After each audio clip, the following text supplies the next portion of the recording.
네, 2부 발표하기 전 바이올린 김혜민과 비올라 김유림의 여인의 듀엣 공연이 있겠습니다. 공명은 여인의 향기이고요. 여러분 큰 박수로 맞이해 주세요.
네, 감사합니다. 비올라와 바이올린의 아름다운 선율이 조그나마 참가자분들의 긴장을 덜어줄 수 있기를 바랍니다. 네, 지금부터 2부 발표를 바로 시작하도록 하겠습니다. 참가번호 10번 박세령 자기 객관화와 멘토 찾기입니다.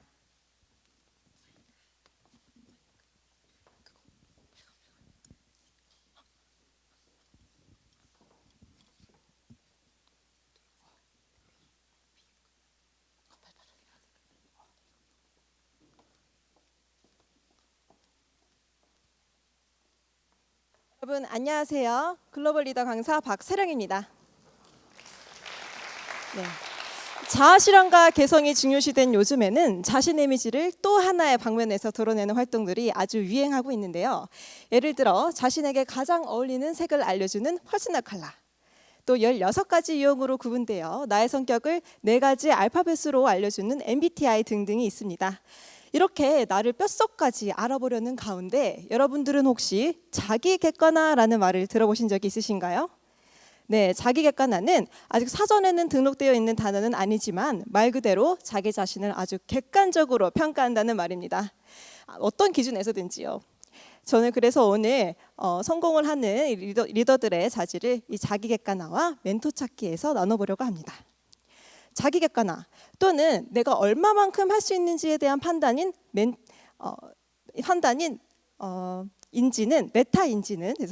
메타인지는 성공에 있어 아주 중요합니다.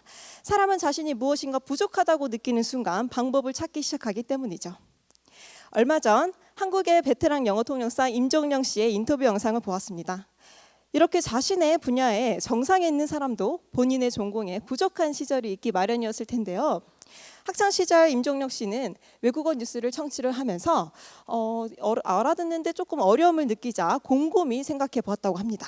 그리고 영어 단어가 부족한다고 깨달은 즉시 바로 서점으로 달려가 33,000 영어 단어집을 사서 몇 달 동안 외웠다고 하는데요. 이처럼 본인의 발전을 실현시키기 위해서는 자기 객관화를 통해 자신의 부족함을 정확하게 발견하고 알아야 합니다. 네, 그래서 저도 생각했습니다. 나는 영어 선생님이지만 문법이 부족해. 그럼 문법 공부를 하자. 그리고 나는 또 지구력이 부족하고 끈기가 부족해. 그럼 이건 어떻게 발전시켜 나가지? 여기서 저는 또 벽에 부딪히게 되었습니다. 그리고 깨달았습니다. 나 스스로 나를 발전시킬 수 없다면 나를 발전시켜줄 사람을 만나야 한다는 것을요. 그것이 바로 또 멘토의 중요성입니다. 저에게도 저를 바꿔주는 멘토분이 한 분 계시는데요. 2017년 저는 영어 교사가 되겠다는 일념 하나로 자메이카로 홀로 유학을 떠났습니다. 제가 다녔던 학교의 최초의 아시아인으로서 이리저리 치이면서 학교 생활을 하던 도중 한 교수님의 수업에서 문학 작품에 대한 레포트를 쓰는 과제를 제출한 적이 있었는데요. 해당 학기가 지나고 다음 학기가 되었을 때 교수님께서 저를 따로 부르셨습니다. 리사, 내가 최근에 내 레포트를 다시 읽어보았는데 난 네가 조금만 깊게 생각하면 훌륭한 글을 다시 쓸 수 있을 것 같은데 내가 전학기 학점을 바꿔줄 테니까 짚어준 부분들만 보충해서 다시 써볼래? 말도 안 되는 제안이었습니다. 전학기 학점을 바꿔주다니요. 그리고 나름 제 레포트가 완벽하다고 생각했던 저는 다시 또 깨닫게 되었습니다. 내 글이 아직 부족하구나. 그날 저는 교수님께서 해주신 조언대로만 레포트를 써내려 갔습니다. 그러자 제가 절대 쓸 수 없는 글을 쓸 수 있게 되었고 교수님께서는 정말 좋은 글이 나왔다며 정말 약속대로 학점을 올려주셨습니다. 그 이후로도 제게 부족함을 알려주고 나도 해낼 수 있다는 용기를 주신 라비터 교수님을 저는 따르게 되었고 교수님은 제게 많은 조언과 지지를 해주시면서 학교 생활을 잘 할 수 있도록 도와주셨습니다. 그리고 제가 자메이카를 떠나기 전 교수님께서는 제게 말씀하셨습니다. 가르칠 마음이 없다면 차라리 가르치지 말아라. 그러나 가르치고 싶다면 최고의 가르침을 주어라. 영어 교사의 꿈을 가지고 있던 제게 이렇게 말씀해 주신 교수님의 말씀은 영어 교사를 하고 싶은 저의 그 동기부여를 해주셨고 또 꿈을 이어나가는 원동력이 되도록 또 도와주셨습니다. 사람은 누구나 부족합니다. 그러나 자신의 부족함을 느끼지 못하고 또 완벽하다고 생각하다면 발전이 없이 현재에 머무를 수밖에 없습니다. 하지만 사고를 통한 자기 객관화를 인하여 자신의 부족함을 발견하고 또 멘토를 만날 수 있다면 그 부족한 부분을 채워주는 멘토들의 인도를 받으면서 성장을 할 수가 있습니다. 훌륭한 리더가 되는 덕목은 아주 다양하지만 멘토가 있는 사람과 없는 사람의 차이는 아주 큽니다. 자칫 우리가 간과할 수 있는 우리의 부족한 모습을 인지하는 원초적인 발견과 멘토의 성장을 받으며 변화하는 과정에서 변화는 시작되며 모두를 이끌 수 있는 글로벌 리더의 자질을 갖출 수가 있습니다. 감사합니다. 참가번호 11번 김현선, 문제를 기회로입니다.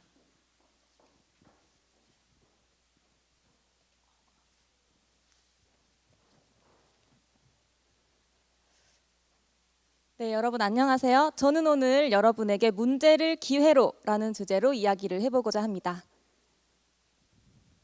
네, 글로벌 리더의 조건은 굉장히 많습니다. 앞서 다른 분들이 이야기를 하신 것처럼 리더십, 소통 능력, 조직 관리, 판단력 등 리더가 갖춰야 할 조건은 굉장히 많지만 저는 여기에 한 가지 더 중요한 조건이 있다고 생각합니다. 바로 문제를 바라보는 새로운 관점입니다. 네, 저는 대학교에서 디자인을 전공했는데요. 디자인 과 특성상 제가 밤새서 과제를 하는 일이 굉장히 많았습니다.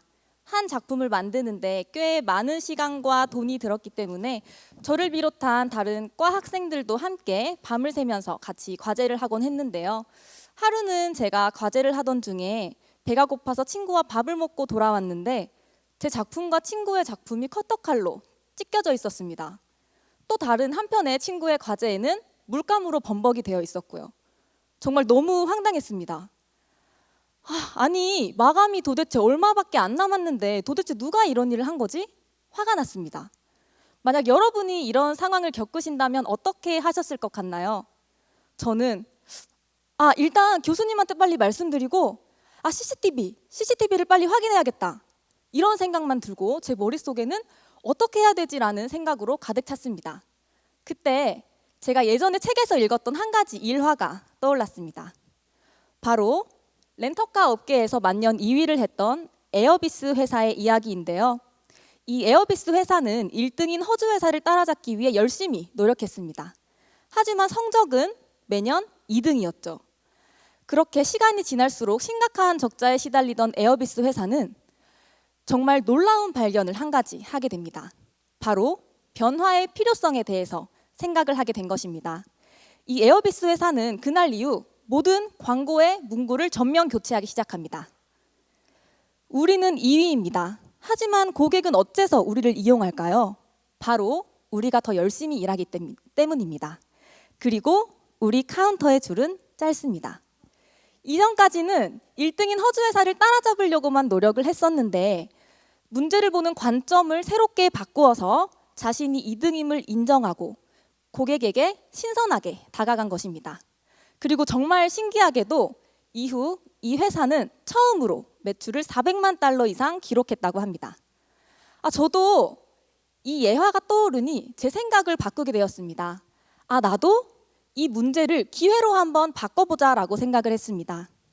어떻게 하면 나의 이 절망스러운 상황을 기회로 바꿀 수 있을까 생각하던 중 한 가지 아이디어가 떠올랐습니다. 당시 제가 준비하던 제 과제 주제는 감정이었는데요. 그래, 지금 내가 느끼는 이 감정을 내 작품에 한번 담아보자 라는 생각이 들었고 저는 그렇게 과제를 완성할 수 있었습니다. 자연스럽게 그 커터칼로 인해서 생긴 문제 또한 제 작품의 일부가 되었고요. 여러분, 최근에는 정말 많은 다양한 문제가 생기고 있습니다. 내 머릿속으로는 전혀 이해가 할 수 없는 그런 문제가 생기기도 하고요. 또 우리 문화와는 전혀 달라서 상상조차 할 수 없는 그런 문제가 발생하기도 합니다. 그렇기 때문에 글로벌 리더에게는 문제를 기회로 바꾸는 새로운 관점이 반드시 필요하다고 생각합니다. 혹시 여러분에게도 이런 어려움이 있진 않으신가요? 네, 이런 어려움이 찾아왔을 때 생각을 바꾼다면 이 문제가 새로운 기회가 될 수 있습니다. 지금까지 이야기 들어주셔서 감사합니다.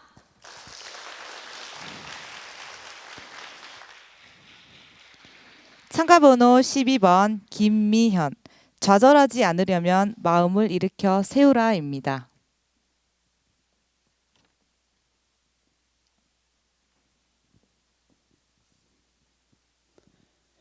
안녕하세요. 저는 오늘 좌절하지 않으려면 마음을 일으켜 세우라는 주제로 강연을 하게 된 김미연입니다.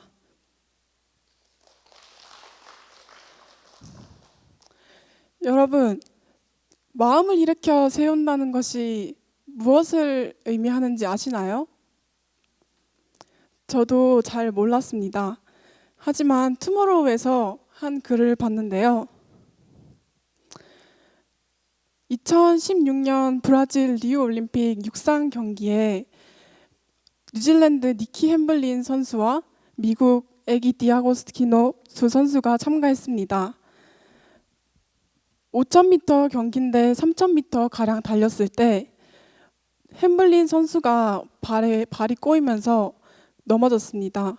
그 바람에 뒤따라오던 미국 선수 디아고스티노도 함께 넘어지고 말았습니다. 4년 동안의 노력이 물거품이 돼버리는 순간 햄블린은 주저앉아 울었고 마음까지 주저앉아 버렸습니다.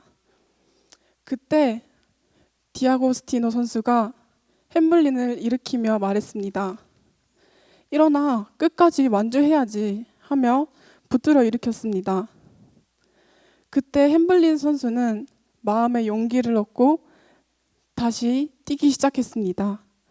그들은 끝까지 달렸고 마침내 완주할 수 있었습니다.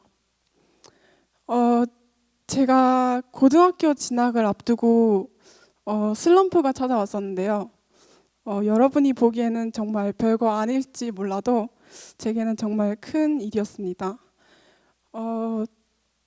저는 고등학교를 이제 친한 친구들을 따라서 대안학교인 링컨 스쿨에 들어가고 싶었는데요.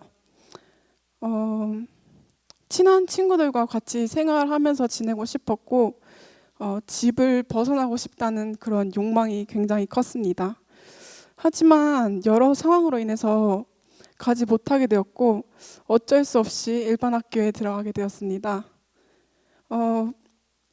하지만 처음에는 괜찮은 마음으로 학교를 다녔지만 이제 시간이 지날수록 이제 친구들은 재밌게 지내는데 나 혼자 버려진 느낌이 들었습니다. 그리고 점점 무기력해지고 내 생각 속으로 빠져들었습니다. 계속 생각을 받아주다 보니까 혼자서 불행하게 살고 있더라고요. 근데 이렇게 불행한 삶을 사는 저에게 버팀목이 되어준 사람이 있습니다. 바로 엄마였는데요. 제가 힘들어할 때마다 엄마는 옆에서 이런 말을 계속 해주었습니다. 괜찮아. 지금 너가 다른 친구들이랑 다른 길을 가더라도 이게 나쁜 길은 아니야. 너가 마음만 바꾼다면 다른 친구들보다 더 좋은 환경에서 더 많은 기회를 누릴 수 있는 좋은 기회야. 마음을 바꿔봐 라고 말씀해 주셨습니다. 저는 그때 깨달았습니다. 내가 지금까지 계속 내 불행한 생각을 받아주고 있었구나. 내 불행한 생각을 받아주면서 계속 내 삶을 스스로 망쳐가고 있었다는구나 라고 느꼈습니다. 그 이후로 제 형편은 바뀐 게 없이 그대로지만 점점 밝아지는 제 모습을 볼 수 있었습니다.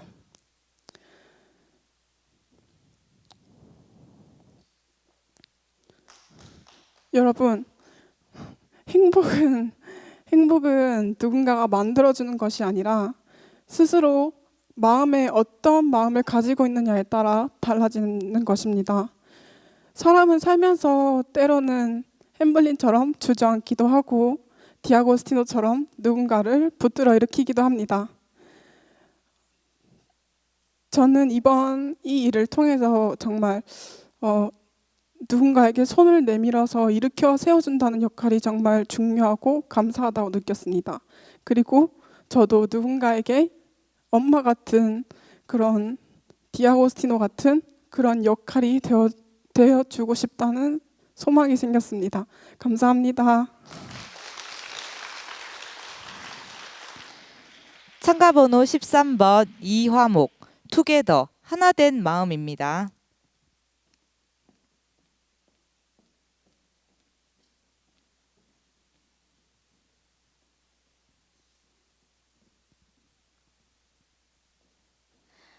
네, 안녕하세요, 여러분. 5월 20일은 무슨 날인지 혹시 아세요? 네, 바로 세계 꿀벌의 날입니다. 이날 꿀벌 살리기 캠페인을 열 정도로 전 세계 수많은 꿀벌들이 사라지고 있습니다. 국내에서도 지난 겨울부터 올 봄까지 약 78억 마리의 꿀벌이 사라졌는데요. 그 원인은 뭘까요? 바로 지구온난화로 인한 기후변화 때문입니다. 실제로 올해 딸기 농사가 큰 실패를 겪었는데요. 딸기 꿀벌이 사라짐으로 인해서 이렇게 수정이 제대로 되지 않아서 기형 딸기들이 많이 생겨났습니다. 딸기를 포함해 전 세계 100대 농작물 중 약 70%가 이 꿀벌에 의해서 생산되는데요. 이 꿀벌이 사라짐으로 인해서 식자재의 물가가 폭등하고 또 결과적으로 세계 식량 문제로 이어집니다. 하지만 이 기후 변화 문제는 무엇이 최선의 해결 방법인지 단정지어서 말하기 어려운 주제입니다. 왜냐하면 국가나 기업 그리고 단체 여러 이윤 관계가 얽혀져 민감한 부분이기 때문입니다. 그렇다면 이 기후변화 문제, 환경 문제 그대로 두면 더욱더 악화되는데 이 환경 문제를 해결하기 위해서 글로벌 리더로서 어떤 역할을 해야 될까요? 바로 중재자의 역할을 해야 합니다. 여기서 중재자란 서로 다른 입장을 가진 사람들을 아우르고 또 궁극적인 목표와 또 비전을 제시해서 문제를 함께 해결하는 사람을 말하는데요. 예를 들어 이윤을 우선시하여 추구하는 기업과 또 환경단체 사이에서 중재자로서 이런 탄소 중립 캠페인과 같은 다양한 프로젝트를 통해서 기업 구성원들에게 이 환경 문제를 우선순위에 둘 수 있도록 도와주는 겁니다. 저는 작년 이맘때 포항시 이 호미반도 클린 캠페인을 진행했었는데요. 참가자 중에는 환경 문제에 관심을 가지고 있어서라기보다 그냥 이 봉사 시간을 채우기 위해서나 아니면 친구를 사귀기 위해서 온 경우가 많았고 여러 가지 목적을 가지고 온 사람들이 많았기 때문에 처음에는 이 프로젝트를 진행하기가 쉽지가 않았습니다.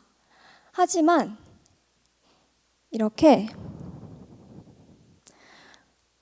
팀별 활동, 팀별 미션을 통해서 먼저 이 행사의 목적을 제시하고 또 비전을 함께 만들어 갔습니다. 그 결과 이렇게 많은 사람들이 한 마음이 되어서 이 프로그램에 참석할 수 있었는데요.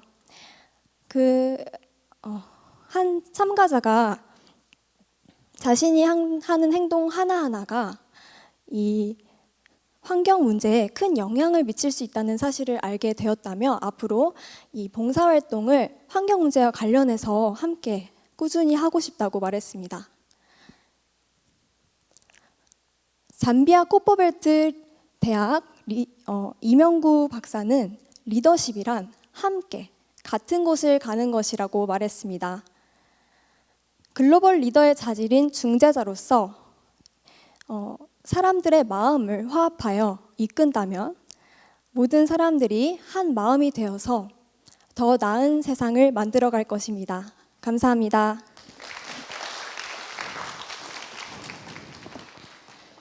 참가 번호 14번 홍원표 글로벌 리더로서의 중요한 덕목입니다.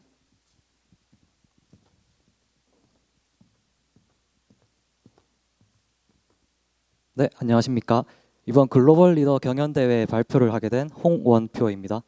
제가 이번에 준비한 주제는 글로벌 리더로서의 중요한 덕목에 대해서 준비를 해봤는데요. 이제 2부가 되기 시작하니까 이제 조금 졸리기도 하고 지루해하시는 분들이 조금 보이는 것 같습니다. 제가 최대한 재밌고 최대한 빨리 끝내드리도록 하겠습니다. 네, 제 발표는 크게 4가지 소주제로 나누어져 있습니다. 첫 번째, 글로벌 리더란, 두 번째로 글로벌 리더의 중요성, 세 번째로 이러한 생각을 가지게 된 저의 경험, 네 번째로 이러한 생각을 하며 글로벌 리더란 무엇인가에 대해 발표를 마무리 짓도록 하겠습니다. 네, 여러분들께서는 이 일신후일신이라는 한자 뜻을 들어보신 적이 있으신가요? 네, 제가 처음에 최대한 재밌고 빨리 끝내드린다고 했는데 이제 처음부터 한자가 나와버렸죠. 이 말뜻은 말뜻 그대로 날로 새롭고 또 날로 새로워짐이라는 뜻을 가지고 있습니다. 매일 변화하는 삶 속에서 끊임없이 배우고 노력해 더 나은 삶을 살 수 있도록 노력하라라는 말뜻을 가지고 있는데요. 이 말뜻은 제가 생각하기에 이 글로벌 리더라는 단어와 가장 잘 어울리지 않나 싶어서 이제 설명을 하게 되었는데 결과적으로 저의 패착이 된 것 같습니다. 빨리 넘기도록 하겠습니다. 두 번째로 이제 글로벌 리더의 중요성에 대해서 한번 발표를 이어가도록 하겠습니다. 네, 글로벌 리더란 제가 생각하기에 사회 문제에 대한 많은 관심을 가지고 많은 연구와 논의를 통해서 각 나라의 사정에 맞는 해결책을 도모할 수 있는 능력을 가져야 한다고 생각합니다. 이와 동시에 올바른 국가관을 가지기 위한 교육과 국가 안보와 통일을 위한 교육의 필요성을 함께 강조하고 싶은데요. 그렇다면 많은 분들께서 아니 글로벌 리더라는 사람이 통일 교육, 뭐 국가 간 교육 이런 게 왜 필요할까라고 의구심을 가질 수도 있다고 생각합니다. 그렇게 저의 경험을 살짝 말씀을 드리자면 저도 앞서 발표하신 분과 마찬가지로 해병대에서 군복무를 하였습니다. 저도 무턱대고 지원했기 때문에 저희 부모님한테 좀 등짝을 많이 맞았고요. 때는 2015년도였습니다. 더 큰 사건이 발생하게 됩니다. 아마 많은 분들께서 기억을 하실 텐데요. 그 북한에서 묵함지뢰를 설치를 해서 저희 군이서 그걸 밟고 아마 좀 사상자가 발생을 했던 시기에 그 기억을 하실 겁니다. 거기에 대한 대응책으로 저희 군에서는 앞에 보이시는 바와 같이 대북 확성기를 설치를 했고요. 저도 그때 군복무를 하면서 이제 어두운 방호 기지에서 약 한 달 정도 이제 전투복을 입고 개인 총기를 끌어안고 쪽잠을 청하면서 이제 혹시 모를 전쟁이 발생할 수도 있기 때문에 경계 태세를 유지하라라는 명령을 받았습니다. 그러던 와중에 한 명씩 A4 용지를 나눠주는 겁니다. 저는 이게 뭔가 싶어서 한번 물어봤습니다. 이게 혹시 뭡니까? 라고 물어보니까 혹시라도 전쟁이 날 수도 있기 때문에 유서를 쓰라라는 명령이 함께 내려왔다고 합니다. 혹시 여러분들께서는 그 유서를 써보신 적이 있으신가요? 저는 그 A4 용지를 받아든과 동시에 참 많은 감정이 느껴졌습니다. 너무나 무섭고 이제 너무나 두려웠으며 리더라는 한 사람의 결정이 이렇게나 영향을 많이 미치고 이렇게나 무서움에 빠뜨릴 수 있는 힘을 가지고 있구나라는 생각을 가지게 되었습니다. 그렇게 흔히 말하는 고위 공직자들에 대한 분노도 이제 함께 느껴졌고요. 그렇게 제가 생각하는 글로벌 리더란 어떠한 상황에서도 적응할 수 있는 적응력을 가지며 끊임없이 배우고자 하는 이러한 마음가짐을 가지고 자신이 선택한 길에 대한 확신을 가지고 또 제일 중요한 확고한 국가관, 흔들리지 않는 국가관을 바탕이 된 사람이 글로벌 리더라고 생각합니다. 자국에 있는 문제 또한 해결하지 못하는 사람이 어떻게 국제사회 문제를 해결할 수 있는지 저는 그렇게는 할 수가 없다고 생각하고요. 오늘 참가해 주신 많은 청소년 여러분들께서도 저도 이제 앞으로 글로벌 리더라는 주제에 대해서 생각을 하기에 꼭 흔들리지 않는 국가관을 가지고 미래 세대를 이끌어 나갈 글로벌 리더가 되셨으면 좋겠습니다. 이것으로 저의 발표를 마치도록 하겠습니다. 발표자 홍원표였습니다. 감사합니다. 네, 다음은 2부의 마지막 참가자인데요. 참가번호 15번 최시은, 꿈이 없는 리더는 없다입니다. 안녕하십니까. 글로벌 경연 발표자 최시은입니다. 발표에 앞서 여러분들에게 질문 하나 하고자 합니다. 글로벌 리더란 무엇이라 생각하십니까? 또한 글로벌 리더가 되기 위한 자질은 또 무엇이라 생각하십니까? 많은 생각들을 하실 겁니다. 저는 이런 질문을 받는다면 꿈을 가진 사람이며 그 꿈을 향해 당당하게 나아가는 사람입니다. 근데 몇몇 사람들이 이런 생각을 하실 수 있습니다. 꿈을 갖는 거랑 리더가 되는 거랑 무슨 연관이 있나 라는 생각을 가질 수 있습니다. 하지만 단언컨대 꿈이 없는 리더는 없었습니다. 자, 그 예시를 보여드리겠습니다. 우리들은 많은 리더들을 봤습니다. 근데 그 리더들은 정말 대단한 사람이지만 여러분 주변에서도 볼 수 있었습니다. 뭐 엄청 위대한 사람이 아니어도 우리 주변에 대한민국에서 찾아볼 수 있습니다. 1960, 70년대 우리나라의 사진입니다. 정말 가난하고 보잘것이 없었으며 전쟁의 아픔이 잊혀지기 전이었기 때문에 사람이 살 수 없는 그런 나라였습니다. 그런데 이곳에서 한 사람 한 사람씩 꿈을 가지게 되었습니다. 내 자식에게는 이런 가난함을 물려주지 말아야겠다. 내 자식에게는 이 가난한 나라에서 살게 하지 않겠다라는 꿈을 가지게 되었습니다. 그로 인해서 그 꿈을 가지고 그 꿈을 위해서 독일로 가서 정말 힘든 광부, 간호사 일들을 하면서 우리나라를 가난함에서 벗어나게 할 수 있었습니다. 또 더 나아가 그 꿈으로 인해서 지금 현재 대한민국은 세계가 무시 못하는 그런 나라로 바뀌어 나갔습니다. 그리고 또 다음으로 한국이 아닌 다른 나라 이야기로 넘어가 보도록 하겠습니다. 미국에 한 사람이 있었습니다. 그 사람의 꿈은 지금의 미국을 만들어 왔습니다. 그 사람은 여러분들도 잘 아시는 마틴 루터 킹입니다. I have a dream. 저는 꿈이 있습니다. 저희 아이들이 피부색이 아니라 인격을 통해서 평가받을 수 있는 그런 나라에서 살 수 있는 그런 꿈이 있습니다. I have a dream. 저는 꿈이 있습니다. 우리 아이들, 흑인, 백인 소년 소녀들이 백인 소년 소녀들과 친구로서 손을 잡을 수 있는 그런 꿈이 있습니다. 이 마틴 루터 킹 목사의 꿈은 많은 미국인들을 바꾸었습니다. 그 또한 미국을 바꾸어 나갔습니다. 바꾸어 나갔으며 또 그 시대에 인종차별에 대해서 정말 심했기 때문에 핍박과 고난을 그 꿈을 가지면서 그걸 견뎌냄을 통해서 많은 미국인들의 마음을 움직였습니다. 그 마음의 움직임으로 인해 피부색이 아닌 사람으로서의 삶을 살아갈 수 있게 되었습니다. 또 더 나아가 마틴 루터 킹이 죽어서도 그 꿈은 많은 사람들이 이끌어 나가게 됐습니다. 정말 여러분들 어떻게 생각하십니까? 그 무엇이 우리나라를, 대한민국을 이렇게 만들었는지, 무엇이 미국을 더 나아가 세계를 바꿔놨는지 정말 놀랍지 않습니까? 꿈을 가진 사람이 이끄는 세상이 그 무엇보다 커질 수 있다는 것을요. 그렇게 저도 꿈이 있습니다. 그 누가 제 꿈을 욕하고 비난하여도 저는 당당하게 나아가려고 합니다. 그 꿈은 저를 배신하지 않는다는 걸 제가 잘 알고 있습니다. 제가 그 꿈을 배신하지 않는 이상 그 꿈은 저를 세계 최고의 리더로 만들 수 있다는 것을 의심치 않습니다. 감사합니다.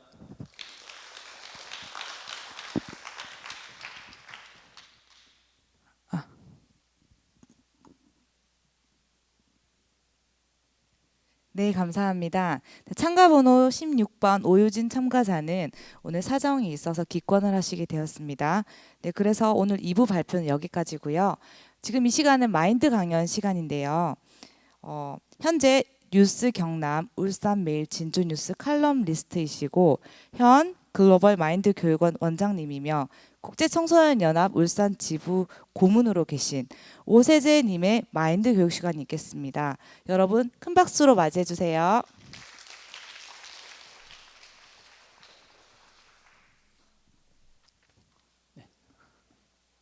예, 여러분 안녕하십니까? 네, 여러분 들으시느라고 굉장히 수고 많았습니다. 발표하시는 분들은 또 준비해가지고 발표하시느라고 수고 많았습니다. 우리 심사위원님들이 이제 채점을 할 동안 제가 잠깐 여러분 말씀을 좀 드리겠습니다. 요즘 현대는 이렇게 굉장히 바쁘게 돌아가고 있습니다. 그래서 현대인들에게는 마음의 여유라는 것이 없습니다. 늘 이렇게 쫓기게 되는 거죠. 여기 와서도 막 핸드폰을 쳐다보고 전화를 해야 되고 문자 메시지를 보내고 마음이 늘 쫓깁니다.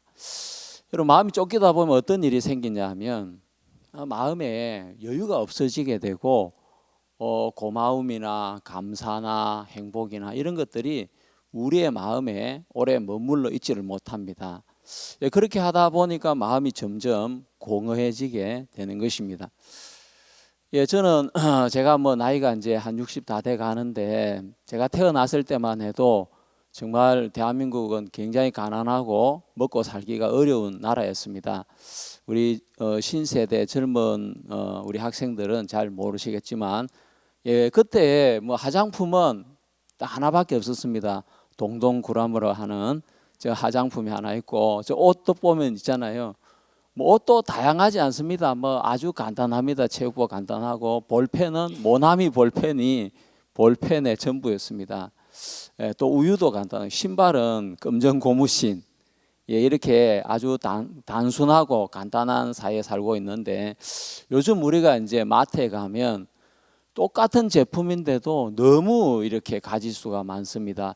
그래서 무엇을 골라야 될지 깊이 생각을 해야만 살 수가 있는 거죠. 신발 종류도 많고 똑같은 우유도 너무 종류가 많고 자동차 모든 게 자기 개인의 취향과 특성에 맞는 제품을 골라야 됩니다. 자, 이렇게 복잡한 생활 양식 속에 살다 보니까 사람들의 마음이 더 여유가 생기는 것이 아니고 삶이 좋아졌음에도 불구하고 여유는 더 없어지게 된 겁니다. 예, 지금 우리 대한민국에 여러분 직업이 1만 개가 넘는다고 합니다. 예, 이렇게 다양한 직업 속에 우리가 살고 있는데 우리 대학생분들이 이제 대학을 졸업하면 무슨 직장을 잡아야 될지 몰라서 어려워하고 있지 않습니까? 예, 뭐 같은 직업을 찾기가 상당히 어려운 거죠. 이렇게 아주 복잡한 생활 양식 속에 살아가는데 그렇게 하다 보니까 우리 앞에 어떤 문제가 이렇게 막 일어날 때 이제 적극적으로 생각을 깊이 하고 오랫동안 생각을 하면서 이 문제를 풀어 나가는 것이 아니라 즉흥적인 생각을 따라서 문제를 해결해 나가게 되는 것입니다. 예, 이런 게 이제 문제고 사색을 이제 깊이 하지 않는다. 예, 우리가 아주 바쁘고 복잡하게 살면서 생각을 더 깊이 해야 되는데 자, 우리 손을 묶고 있는 게 뭐죠? 예, 핸드폰 줄이 손을 묶고 있죠. 예, 마음은 뭐 바로 뭐가 묶고 있습니까? 예, 저렇게 스마트폰이라든지 뭐 인터넷이라든지 유튜브라든지 저런 것들이 우리 마음을 잡아서 깊이 사고하지 못하게 만들고 있습니다. 그래서 요즘 뭐 신조어가 있죠. 노모포비아라는 신조어가 있는데 여러분 들어보셨습니까? 예, 노모포비아. 이 노모포비아가 뭡니까? 노 모바일 폰. 예, 모바일 폰이 없으면 이상한 두려움, 불안 그런 정세를 느낀다는 거죠. 그래, 많은 청소년들이 또 청소년 아닌 사람도 수시로 스마트폰을 만집니다. 만지고 문자를 확인하고 안 왔는데도 또 카톡이 왔나 확인하고 뭔가 스마트폰을 만지지 않으면 불안해지고 초조해지는 거죠. 그만큼 우리가 스마트폰 속에 많이 빠져 있다는 것입니다. 자, 그러면서 사람의 어떤 가장 장점은 뭡니까? 깊은 사고력을 통해서 내 잘못을 발견하고 내가 앞으로 무엇을 해야 나가야 될지 그런 걸 사고하는 힘에서 나오는데 사고력을 잃어버리게 되는 것입니다. 자, 제가 이제 여러분들에게 한 가지 팁을 말씀을 드리면 우리가 인생을 사는데 내가 어떻게 마음을 사용해야 될지 그걸 알면 우리의 삶은 굉장히 좋아지게 됩니다. 뭐 스마트폰 사용하는 거는 배우고 또 안 그러면은 뭐 다른 기기 사용하는 건 배우지만 마음을 어떻게 사용해야 된다 이런 걸 배우는 곳은 없지 않습니까? 그래서 우리가 마인드 교육원에서 이제 그런 걸 가르쳐 주는 것입니다. 자, 제가 이제 한 농부의 사례를 말씀을 드리고 싶은데 여러분 농사지어 돈 벌을 수 있을까요? 예? 예, 농사지어서 돈 많이 벌 수 있습니다. 꼭 무슨 뭐 대기업에 들어가야 연봉을 뭐 1억씩 받고 하는 것이 아니라 농사만 잘 지어도 몇 억씩 수입을 올리기도 합니다. 자, 제가 아는 농부가 계신데 이분은 바로 참외 농사를 짓는 분입니다. 여러분 참외 좋아하십니까? 노란 참외 있잖아요. 여러분 참외 농사를 지어가지고 1년에 몇 억씩 번다. 아, 어떻게 참외 농사를 지어 그렇게 돈을 많이 벌 수 있죠? 생각하면 그렇게 돈을 많이 벌 수 있습니다. 여러분 이 참외는 원래 이제 봄에 나지 않습니까? 봄에. 그런데 봄에 나는 참외를 겨울에 나게 하면 아주 비싼 값에 팔 수가 있는 거죠. 그러면 봄에 나는 참외를 어떻게 겨울에 나게 할 수 있을까요? 예, 비닐하우스를 만드는 것입니다. 비닐하우스를 만들어 가지고 이제 거기에다가 불을 떼주고 온도를 맞추어 주면 봄에 나는 참외가 추운 겨울에 나게 되는 것입니다. 그럼 아주 비싼 가격에 팔 수가 있는 거죠. 그리고 이제 참외는 한철 이렇게 나는데 이분은 연구를 계속 해가지고 참외를 한 번만 따내는 것이 아니라 3번, 4번, 5번까지 참외를 심어놓고 따내도록 합니다. 예, 그러면 그 밭에서 나오는 수입이 1년에 몇 억이 된다고 합니다. 대기업 다니는 것보다 훨씬 돈을 많이 벌 수 있습니다. 잘하면요. 자, 이분이 어떻게 참외 농사를 통해서 많은 돈을 벌게 됐느냐? 그건 바로 생각하는 힘인 것입니다. 자, 생각을 하면 다른 사람이 그냥 농사를 짓는 것보다 훨씬 나은 좋은 결과를 만들 수 있는 것입니다. 자, 이분이 참외 농사를 지으면서 보니까 뭐 다른 농사도 마찬가지겠지만 뿌리가 약해가지고 이 참외를 심어 놓으면 뿌리가 병이 걸려가지고 죽는 걸 보게 된 것입니다. 이거 뿌리를 좀 강하게 해야 되겠는데 어떻게 하면 이 참외 뿌리가 강해질 수 있을까? 그 뿌리가 강한 식물이 있는데 그게 뭐냐 하면 호박인 거죠. 참외하고 비슷한 호박은 뿌리가 아주 튼튼해가지고 뭐 뿌리 병으로 죽는 일이 별로 없는 겁니다. 그래서 자, 이분은 어떻게 농사를 짓느냐 하면 참외 씨를 심고 그 옆에 호박 씨를 심습니다. 그러면 참외하고 호박이 같이 이제 싹이 나고 자라는 것입니다. 이제 조금 자랐을 때 그 참외와 호박을 접을 붙이는 것입니다. 그러면 참외 뿌리는 약한데 호박 뿌리는 튼튼하기 때문에 참외하고 호박을 접을 붙였을 때 호박처럼 튼튼한 참외 뿌리가 되는 것입니다. 그래서 뿌리가 말라 죽는 일이 없는 겁니다. 그래서 이제 많은 참외를 열 수 있게 된 거죠. 자, 저기 사진에 보면 많은 분들이 이분에게 참외 농사 짓는 걸 배우려고 와서 당신은 어떻게 농사를 짓는데 그렇게 좋은 성과를 내냐, 그 비법을 좀 가르쳐 달라 해서 이렇게 배우고 있는 것입니다. 자, 이분이 다른 농부하고 다른 점이 뭐냐면요, 생각을 깊이 하는 것입니다. 자, 이제 다 비닐하우스를 만들고 참외를 심고 나서 첫 번째 수확이 이렇게 나면, 자, 사람들은 돈이 이제 급하지 않습니까? 뭐 이렇게 하우스를 만드는데 돈이 들어가고 뭐 비료를 만드는데 돈이 들어가고 여러 가지 이제 자재를 준비한 돈이 들어가니까 빨리 그 첫 수확물을 따가지고 그걸 비싼 값에 팔아서 수익을 거두려고 합니다.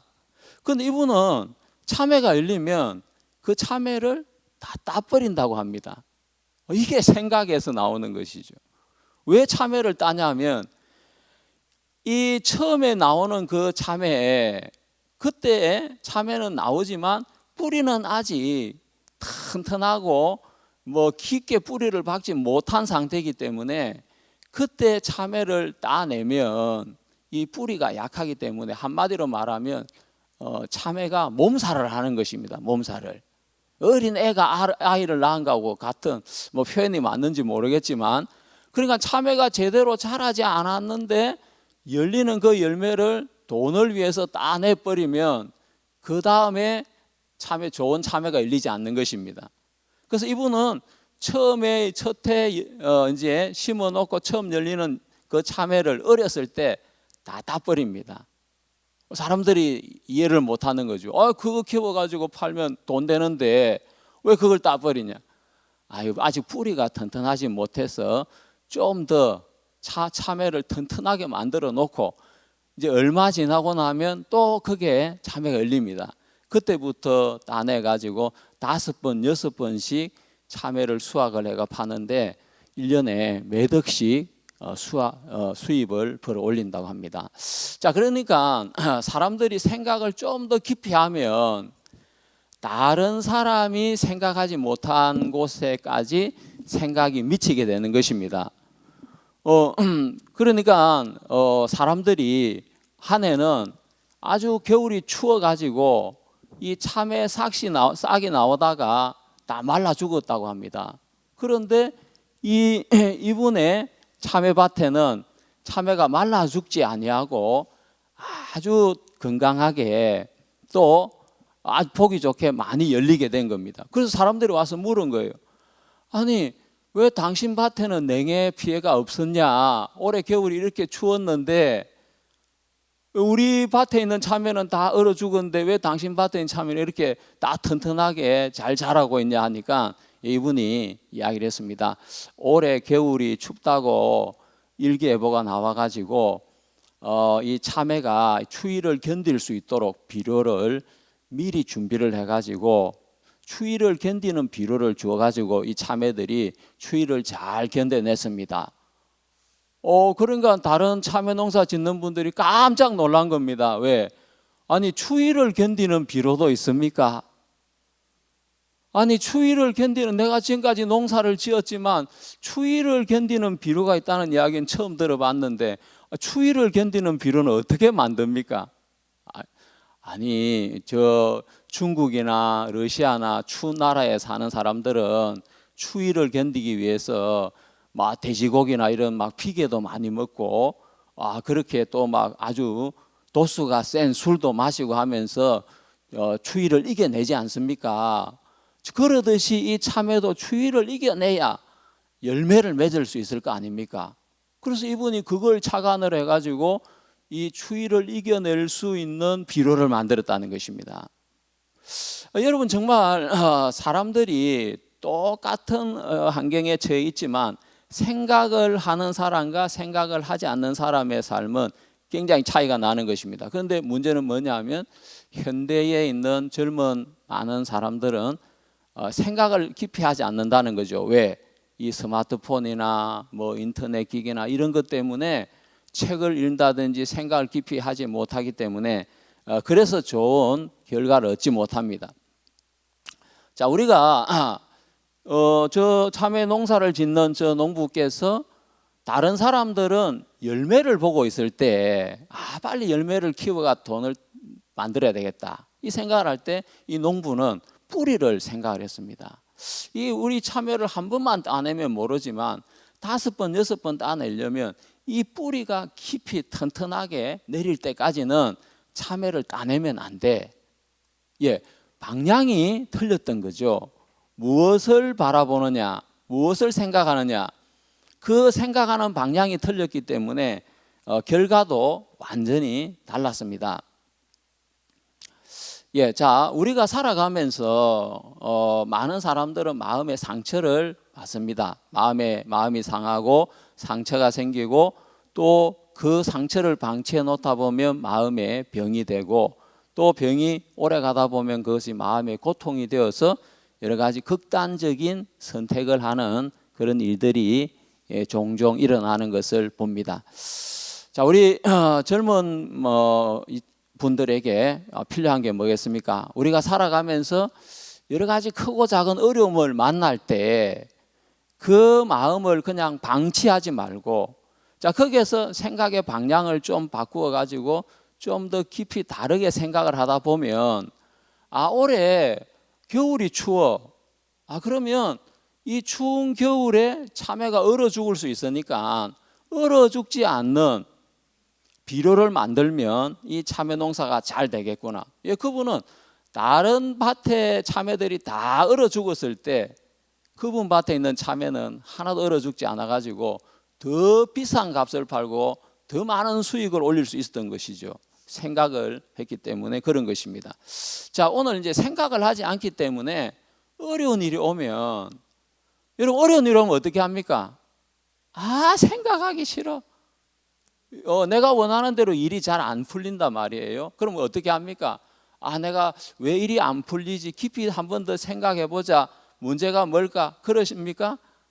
짜증나, 열받아, 생각하기 싫어. 게임이나 하자.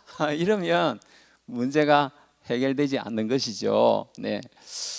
진짜 우리가 어려운 일을 만날수록 또 마음의 상처를 받을수록 생각을 하지 말고 일을 저질러야 되는 것이 아니라 좀 더 생각을 깊이 하게 된다면 우리의 삶은 훨씬 더 좋아지게 되는 것입니다. 버지니아 공대의 조성이 이 친구도 정말 특별한 정신 문제가 있는 그런 친구는 아니었는데 친구들로부터 놀림을 당하고 그러면서 마음에 상처가 생기고 했는데 결국 극단적인 선택을 하게 된 거죠. 세상이 싫어. 저 친구들도 싫어. 나를 놀리는 저 친구들도 없어져야 돼. 선생님, 교수님도 싫어. 그러면서 총기 난사를 하고 자기도 자살을 하게 됐습니다. 그리고 이제 그 병장이 총기 난사해 가지고 5명을 죽이는 그런 일들이 있었는데 그 이유는 근무 갔다 왔는데 다른 사병들이 이상한 그림을 보고 웃고 있는데 보니까 자기를 그려놓고 자기를 조롱하고 있는 걸 알게 되었습니다. 그러면서 저놈들 죽여야 되겠다, 이런 생각을 하게 된 것이죠. 또 우리가 잘 아는 최진실 씨도 참 유명한 정말 우리 배우였는데 뭐 이렇게 뭐 돈을 이렇게 투자하고 이런 것들을 사람들이 막 비난하고 SNS로 공격을 하고 그랬을 때 그걸 견딜 수가 없어서 극단적인 선택을 하게 되었습니다. 여러분, 우리가 살다 보면 여러 가지 어려움이 우리 속에 찾아오기 마련입니다.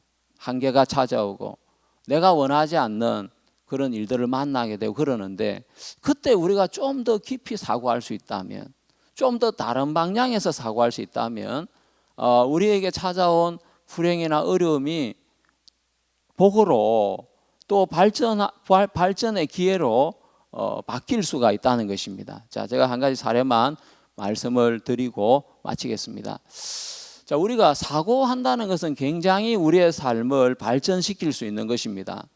자, 여기 이제 서산 간척지인데 여러분 너무 잘 알고 계시죠? 우리 정주영 회장님이 폐유조선을 가지고 와서 그 폐유조선에 물을 가득 채워서 깔아앉게 해가지고 저 간척지 사업을 완성을 했지 않습니까? 그런데 저 간척 사업을 할 때 뭐 토목 박사님도 있었는데 이 자연의 힘 앞에서는 인간은 아주 무기력합니다, 이렇게 이야기를 하면서 저게 이제 얼마 남기지 않았는데 유속이 너무 세가지고 집채만한 바위를 갖다 부어도 파도에 실려 나가고 흔적도 없이 더 이상 이 방파제가 세워지지 않는 것이죠. 그런데 안 된다고 할 때 정주영 회장님께서 그 폐유조선을 끌고 와라. 그 폐유조선 길이가 322m였다고 합니다. 322m. 23만 톤 그 폐유조선을 가지고 와서 거기다가 물을 채워서 폐유조선을 깔아앉히니까 유속이 딱 없어지게 된 거죠. 그러면서 이제 막 바위를 갖다 붓고 해가지고 결국 저 연계를 시켜서 저때 만들어진 영토가 대한민국 영토의 뭐 한 1% 가까이 되는 정말 엄청난 38,000 에이커라는 땅이 만들어졌다고 합니다. 저기서 나오는 뭐 곡식이 50만 명이 1년 동안 먹을 수 있는 양식이 만들어진다고 합니다. 정말 공학 박사님도 토목 박사님도 너무 유속이 빨라서 이건 안 됩니다. 그렇게 이야기를 할 때 정주영 회장님은 또 다르게 생각을 해보고 또 다르게 생각을 해보시게 된 거죠. 정말 이게 안 될까? 다른 길은 없을까? 여기서 정말 주저앉아야 되나? 그렇게 생각을 해보니까 폐유조선을 가져와서 그 유조선을 깔아앉히면 되겠다는 아주 기발한 생각을 하게 된 거죠. 여러분, 우리가 살면서 일이 내 생각대로 안 풀리고 어려움이 올 때 아마 생각하기 싫다. 왜 이렇게 내 인생은 안 풀리는 거야? 그렇게 생각하고 모르겠다. 술이나 마시자, 게임이나 하자, 오락이나 하자. 그런다면 그 문제가 해결이 되겠습니까? 아니겠죠? 아닌 것입니다. 좀 더 깊이 생각을 해보면 좋은 거죠. 저는 얼마 전에 오십견이 걸렸습니다. 오십견 때문에 한 1년 가까이 고생을 했습니다. 그리고 오십견이 걸렸는데 오십견 때문에 막 잠도 막 잘 못 자고 새벽에 막 1시에도 일어나고 2시에도 일어나고 이랬거든요. 그때 막 치료를 받으려고 병원에 가보니까 이거 한 1년도 가고 어떤 경우에는 2년, 3년도 가고 이거 잘 안 낫습니다. 의사 선생님 그런 이야기를 하시더라고요. 한의원에 가니까 한의원 원장님도 마찬가지입니다. 침을 뭐 한 10번 맞으면 낫는 게 아니고 이거 오래 갑니다. 치료를 계속 받아야 됩니다. 이러시더라고요. 그래서 제가 생각을 해봤습니다. 내가 그런다고 매일 뭐 한의원에 갈 수 있는 형편도 못 되고 시간도 안 되고, 야 그렇다면 내가 여기서 나을 수 있는 다른 방법이 없을까? 지금은 제가 다 나았습니다. 운동을 좀 해야 되겠다. 내가 좀 그동안 운동을 좀 잘 못했으니까 내가 이 오십견을 통해서 운동을 해가지고 좀 살도 빼고 또 운동도 하고 해가지고 오십견을 낳아야 되겠다. 그래서 제가 그 오십견 때문에 제가 몸이 굉장히 좋아졌습니다. 배도 별로 안 나오고 살도 싹 빠지고 오십견도 낫고. 생각을 이렇게 깊이 하면 내가 생각할 때 이건 안 되겠구나. 그것 말고 다른 방법이 나오게 되는 것입니다. 그래서 오늘 여러분 글로벌 리더 경연대 발표하신 여러분들에게 정말 다들 축하를 드리고, 누구 할 것 없이 다 많은 준비를 하셨고 발표를 잘 하셨습니다. 여러분들이 정말 발표하신 것대로 한번 또 살아보시고, 또 더 다른 사람 또 발표한 걸 또 들어서 내 것으로 삼아서 또 그렇게 한번 살면서 도전을 해보고 하면 아마 오늘 이 대회에 참가한 여러분들이 모두 글로벌 리더가 되지 않겠나, 그런 마음이 들어집니다. 오늘 저도 강의를 들으면서 참 많이 사진도 찍고 내용이 참 좋다, 그런 마음이 들었는데, 우리 심사위원님께서도 아마 심사하는데 애로사항이 많지 않았겠나, 그런 생각이 들어집니다. 여러분 수고들 많이 하셨습니다. 또 심사위원들 감사합니다. 감사합니다.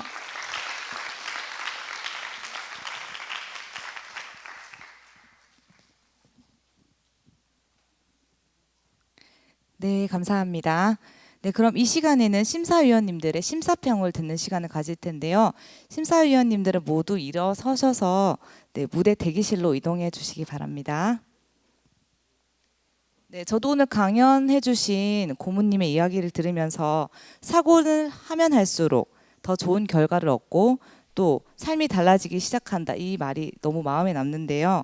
네, 저는 이 말씀을 들으면서 이 강연 내용 중에서 지혜의 힘에 대해서 그리고 사고의 힘에 대해서 언급을 많이 하셨는데, LA라는 나라가 생각이 났습니다. LA는 정말 사막이었고 물도 없고 풀도 없고 나무도 없는 그런 도시였는데, 콜로리다 강의 물줄기를 끌어오면서 정말 지금 아름답고 너무나 유명한 그런 도시가 됐는데요.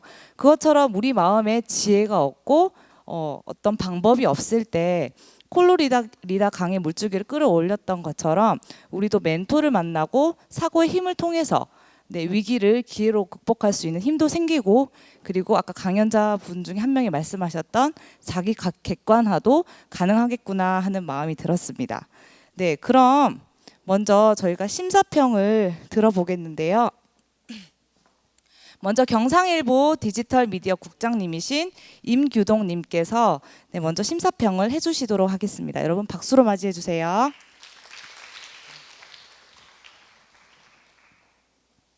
아이고, 제가 심사만 보다가 또 이걸 올라오니까 좀 느낌이 다르네요.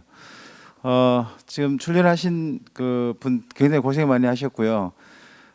저는 매번 올 때마다 느낌이, 심사를 하는 게 아니라 제가 이 감동을 너무 많이 받고 간다, 이런 생각을 많이 합니다.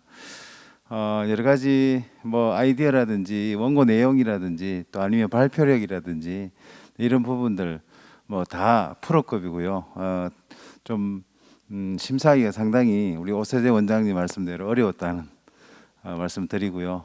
저 역시 저번에도 이제 와서 느낀 것 중에 하나가 포파라고 혹시 여러분 아세요? 포파. 저는 여러 가지 이야기 중에 포파라는 이야기를 저번에 한번 심사할 때 들었거든요.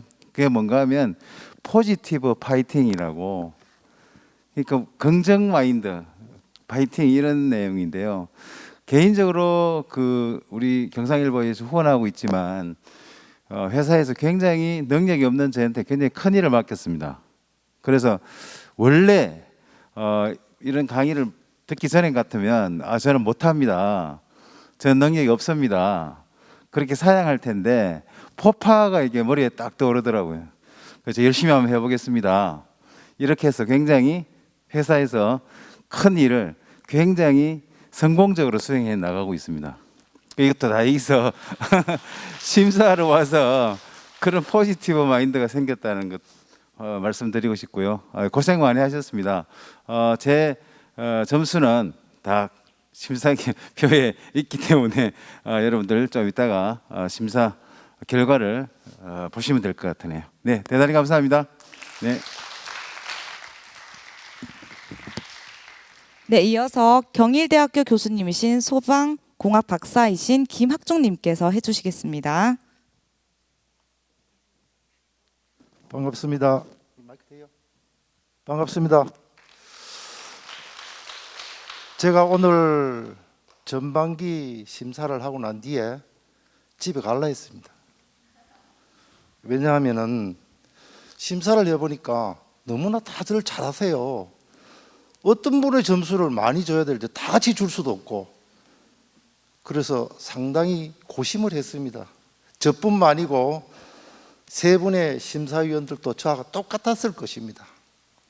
전문가도 아니신 분들이 여기에 나와서 짧은 시간에 전달하는 능력이 상당히 좋았습니다. 그리고 저도 대학 교수였지만 학생들이 이제까지 계속 발표를 하는 걸 저는 많이 봤죠. 조금 틀린 게 학교 학생들은 파워포인트를 사용해서 자세를 항상 아까 그 전반기에 발표하시는 분들한테 제가 조금 지도를 한다면, 지도라기보다도 제가 느낀 점을 말씀드린다면은 발표를 하실 때 정면을 이렇게 이거와 보지 마시고 좌석을 좌측이나 우측 이 정도 나와서 발표를 하시면, 왜 그러냐면 보는 사람들은 여기도 보고 내 얼굴을 보는 것이 아닙니다. 발표자들은 무슨 말할 때 저 화면도 보고 내 얼굴도 보고 내 제스처도 있을 수도 있고, 그러니까 모양을 정면에서 하다 보니까 내 얼굴 쳐다봐야 되고 정면을 보다 보니까 내 전달력이 떨어집니다. 그래서 앞으로 혹시 이러한 발표대가 있으시면은 혹시 위치를 좀 바꿔서 해주시면 좋겠지 않겠느냐 이런 생각을 해봅니다. 또한 오늘 그 참석하는 16분인가 하신 분들 중에 전문가도 아니시고 이 짧은 시간에 전달하는 능력이 상당히 좋았고요. 다음에는 제가 심사를 못할 것 같습니다. 너무나 잘하셔가지고 점수를 다 같이 똑같이 줄 수도 없고, 그래서 오늘 저는 되도록이면 다 잘하시기 때문에 똑같이는 못 주더라도 1점 차이 정도 날 수 있도록 성적을 줬습니다. 잘 들었습니다. 감사합니다. 네, 다음은 울산교육청 기자이신 조성희님께서 심사평 해주시겠습니다. 만나서 반갑습니다. 오늘 이렇게 부족하지만 이 좋은 자리에 심사위원으로 이렇게 위촉되어서 너무너무 감사하고요. 또한 영광입니다. 오늘 발표자 여러분 너무 멋졌습니다. 오늘 발표하신 여러분들의 그 마음, 준비할 때 그 마음 변치 말고 끝까지 화이팅 하십시오. 그리고 지금 여기 계신 여러분 모두 다 글로벌 리더입니다. 엄마의 마음, 그리고 기자의 마음, 또 시민의 마음, 국민의 마음으로 여러분들을 응원하고 기대하겠습니다. 감사합니다. 네, 마지막으로 진엔터테인먼트 대표이며 라이온스 연구 부원장님이신 김혜원님께서 심사평 해주시겠습니다. 반갑습니다. 부족하지만 이 자리에 불러서 저 심사위원을 이렇게 하도록 하게 해주신 여러분들께도 감사를 드리고 주최 측에도 감사를 드립니다. 우선 오늘 그 발표하신 여러분들이 다 미세한 차이로 다들 잘하셔서 굉장히 놀라웠고요.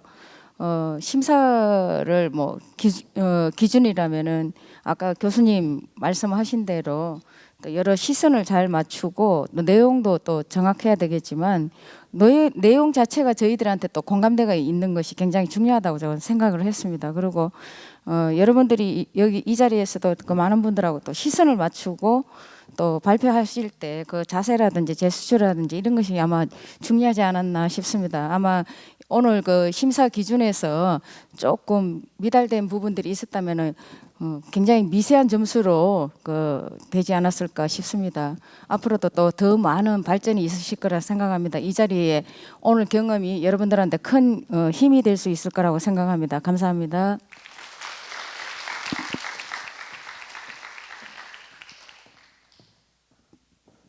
네, 감사드립니다. 네, 이 시간에는 오늘 대회에 시상이 있겠습니다. 시상은 스페셜상, 장려상, 우수상, 최우수상, 대상 순으로 진행됩니다. 그럼 먼저 스페셜상 시상이 있겠습니다. 네, 시상에는 IYF 울산 김부동 지부장님께서 해주시겠습니다. 네, 호명하는 참가자분은 무대로 나와주시기 바랍니다. 참가번호 15번 최시은 축하드립니다.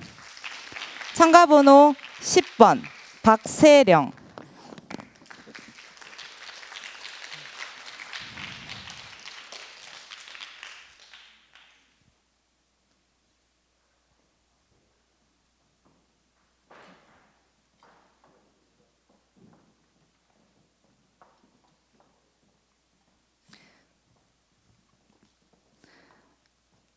상장 스페셜상 최시은. 위 사람은 사단법인 국제청소년연합 울산 지부에서 주최하는 제2회 글로벌 리더 경연대회에서 위와 같이 우수한 성적으로 입상하였기에 이 상장을 드립니다. 2022년 5월 28일 글로벌 마인드 교육원장 오세재.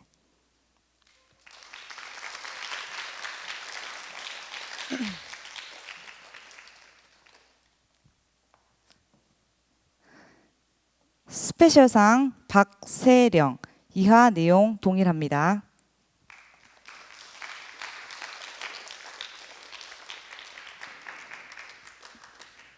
네, 다음은 장려상 시상이 있겠습니다.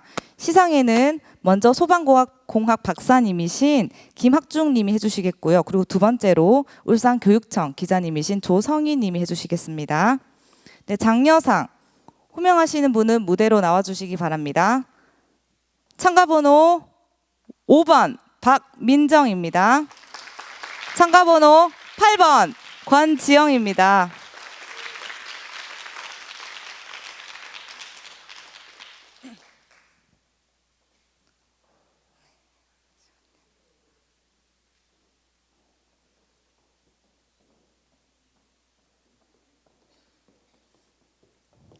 상장 박민정. 장려상. 위 사람은 사단법인 국제청소년연합 울산 지부에서 주최하는 제2회 글로벌 리더 경연대회에서 위와 같이 우수한 성적으로 입상하였기에 이 상장을 드립니다. 2022년 5월 28일 사단법인 울산광역시 자동차 검사 정비 사업 제1조합 이사장 서성재.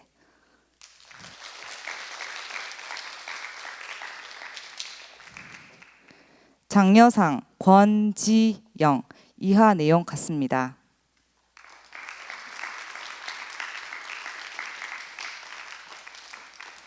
네, 이어서 우수상 시상을 하도록 하겠습니다. 시상에는 경상일보 디지털 미디어 국장님이신 임규동님께서 해주시겠습니다.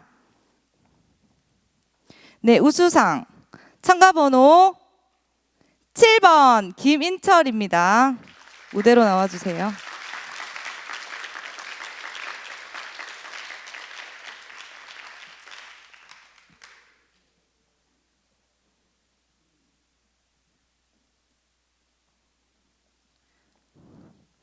우수상 김인철.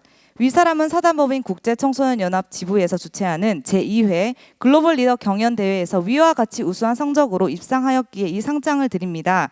2022년 5월 28일 울산광역시 시의회 의장 박병석.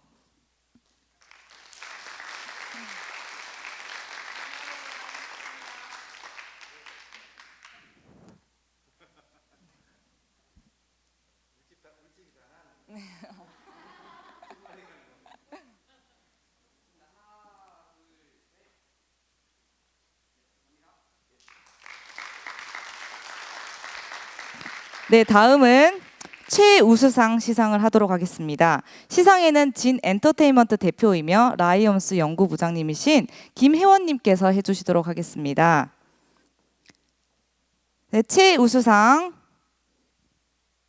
참가번호 9번 박한나입니다.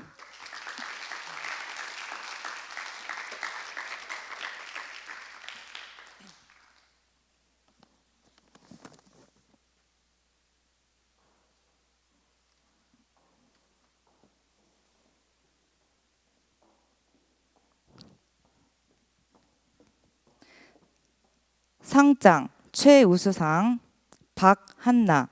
위 사람은 사단법인 국제청소년연합 울산 지부에서 주최하는 제2회 글로벌 리더 경연대회에서 우수한 성적으로 입상하였기에 이 상장을 드립니다.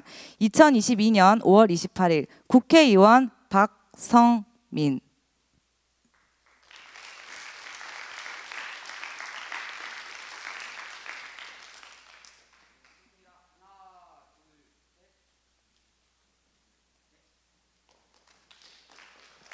네, 감사합니다. 이제 대상만을 남겨두고 있는데요. 네, 굉장히 떨리시죠? 네, 그럼 대상 시장 바로 이어서 하도록 하겠습니다. 대상에는 국제청소년연합 울산지부 고문이신 오세재 님이 해주시도록 하겠습니다. 네, 대상 참가번호 11번 김현선 축하합니다.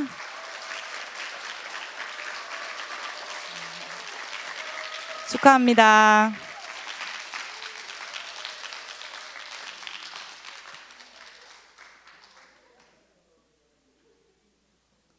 네, 상금은 50만 원입니다.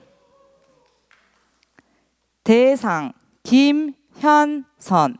위 사람은 사단법인 국제청소년연합 울산 지부에서 주최하는 제2회 글로벌 리더 경연대회에서 위와 같이 우수한 성적으로 입상하였기에 이 상장을 드립니다.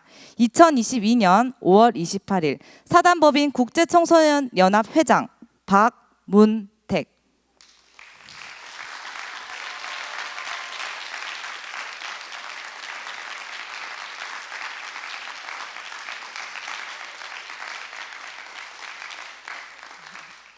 네, 여러분 감사드립니다. 이 자리에 참석해주신 여러분 모두 너무 감사드리고요. 이것으로 2022년 제2회 글로벌 리더 경연대회를 모두 마치도록 하겠습니다. 감사합니다.